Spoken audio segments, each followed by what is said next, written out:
중요한 거는 가장 많이 사용되는 고빈도 단어에 초점을 맞춰서 시작한다는 거고, 여기 이제 이 교재에도 824단어라고 하는 게 우리나라 초등 교육부에서 정한 단어인데 그런 걸 기반으로 한 단어일 거예요. 그래서 이런 단어들을 먼저 하는 게 가장 중요하다고 얘기하는 거죠.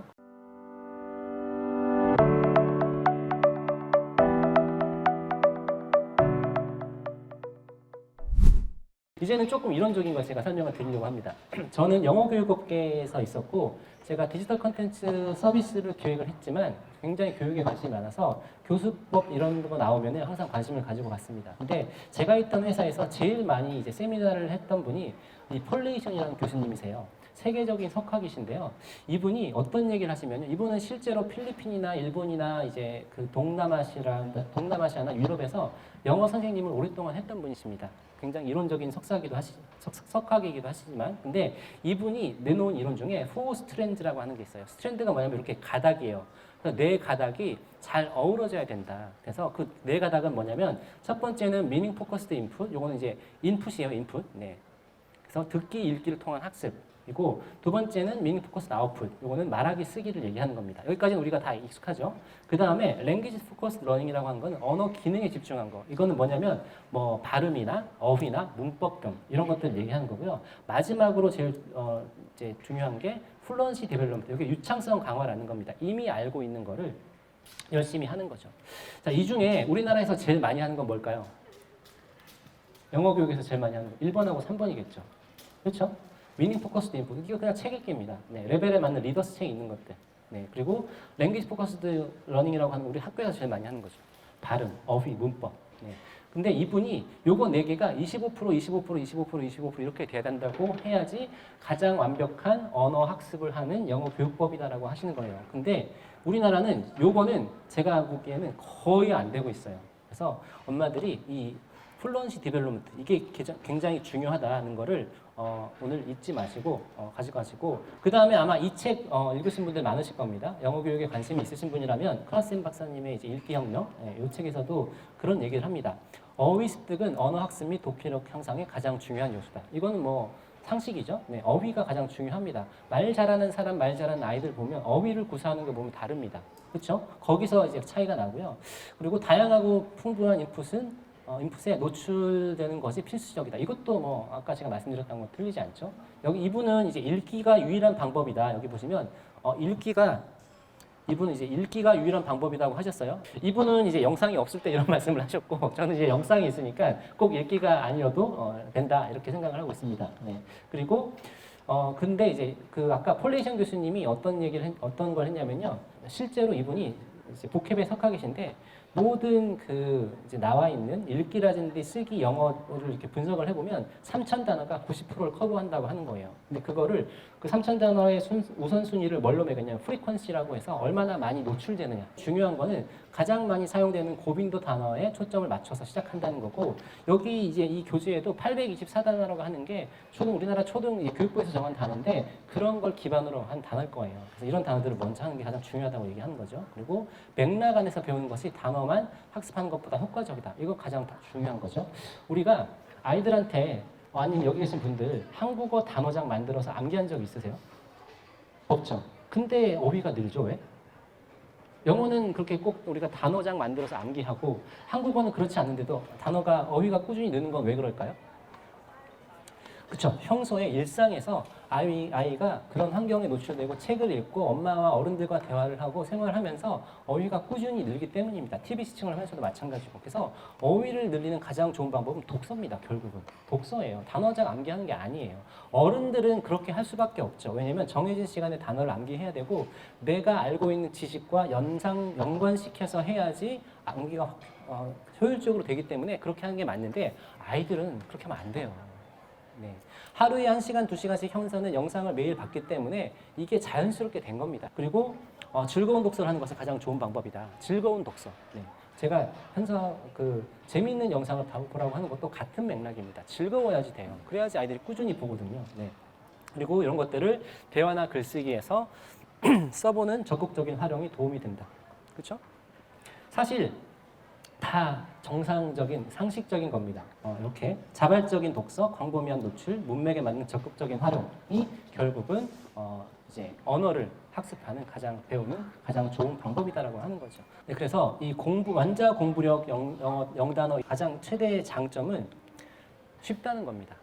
네, 쉬워서 아직 어린 친구들한테 습관을 잡는데 굉장히 저는 중요하다고 필수라고 생각해요. 습관을 잡으려면 아까 제가 다이어트 비유도 말씀드렸지만 부담스러우면 안 돼요. 네, 그리고 이걸 하는 데 있어서 자꾸 엄마랑 싸우면 안 됩니다.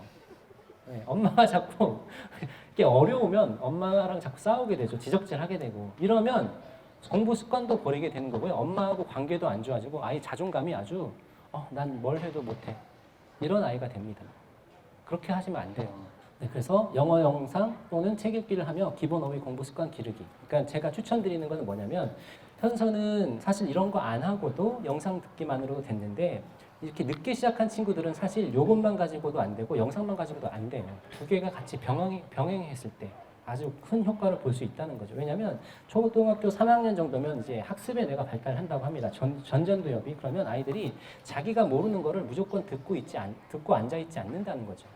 그래서 영상 노출도 해주고 최소 제가 생각할 때는 30분에서 1시간 정도는 해주셔야지 돼요. 네. 그래서 추천을 좀 드릴 거고요. 그리고 이런 교재를 가지고 하면은 이게 이제 기억에 더 좋다는 거죠. 우리가 장기 기억으로 넘어간다는 거는 중요한 정보니까 뇌에서 장기 기억으로 넘기거든요. 근데 장기 기억으로 넘어간다는 거는 우선 반복해서 많이 나오는 것들, 그리고 다양한 우리 오감을 통해서 자극이 되는 것들, 그리고 내가 기존에 알고 있는 것과 연계되었을 때 장기 기억으로 넘어간다고 하는 건데 어렸을 때는 영상만 봐도 충분해요. 워크시트나 이런 거 하는 거 저는 그건 이제 부수적인 거라고 보고 본질은 듣기라고 봅니다. 근데 3학년 정도 넘어가면 그것만으로는 안 되죠. 왜냐면 다 안 들리니까 재미도 없을 거고 집중도 안 될 거고. 근데 이런 거 하면서 내가 공부력에서 나왔던 단어가 영상에서 나오네? 그러면 이게 또 의미가 있거든요. 그래서 이렇게 한번 해보시기 바랍니다. 네. 제가 생각할 때 제일 좋은 거는 진짜 이렇게 공부하는 습관을 매일 4쪽씩 풀면서 아이들이 습관을 이제 만드는 거고, 이 습관을 만들려면 엄마들이 좀 포기하셔야지 됩니다. 포기하신다는 건 뭐냐면 처음에는 그냥 앉아 있는 것만으로도 칭찬, 20분이든 30분이든 하는 것만으로도 칭찬. 자꾸 틀린 거 집어내고 이러면 애가 하려다가 안 하게 되는 거죠. 그래서 칭찬을 좀 많이 해주셔라 라는 거고, 여기 위에 보시면 전체 이제 책 교재가 어떻게 구성이 되어서 지금 어디 왔다 이런 것도 나오죠. 네, 그래서 굉장히 간단합니다. 하루에 4단어에서 5단어 정도 이렇게 하는 거고, 그림이 나와 있으니까 이렇게 컴프렌서블 인풋이 가능하다는 거죠. 그래서 한글 뜻도 이렇게 나와 있고, 또 여기 이거 스캔을 해보시면 이건 앱이 아니라 그냥 오디오가 바로 나오게 인터넷에 연결이 되면 이렇게 돼 있습니다. 그래서 아이들이 오디오 들으면서 소리 들으면서 의미를 알 수 있게 해보고, 그 다음에 여기서 이제 쓰기도 해봐야죠. 네, 이런 게 이제 오감을 자극하는 이런 다양한 자극이라는 겁니다.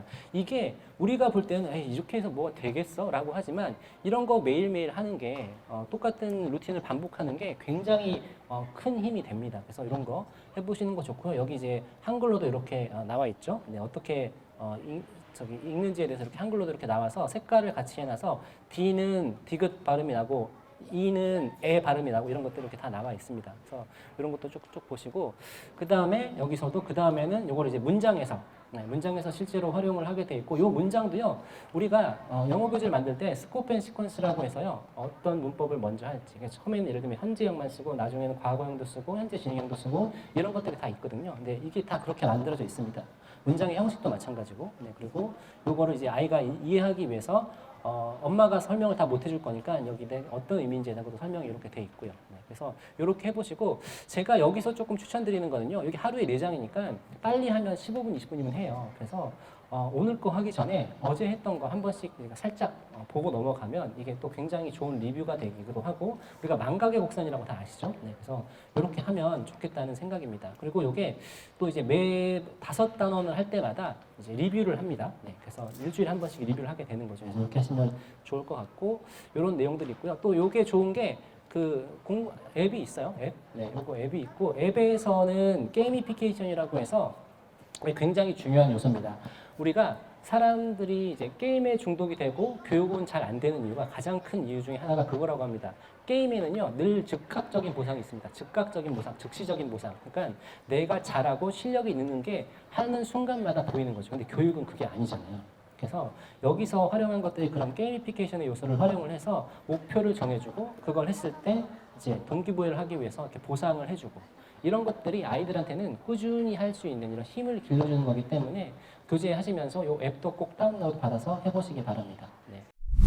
그래서 영어를 하기 위해서 제일 중요한 거는 저는 영어 실력이는 노출 시간이라고 생각하고요.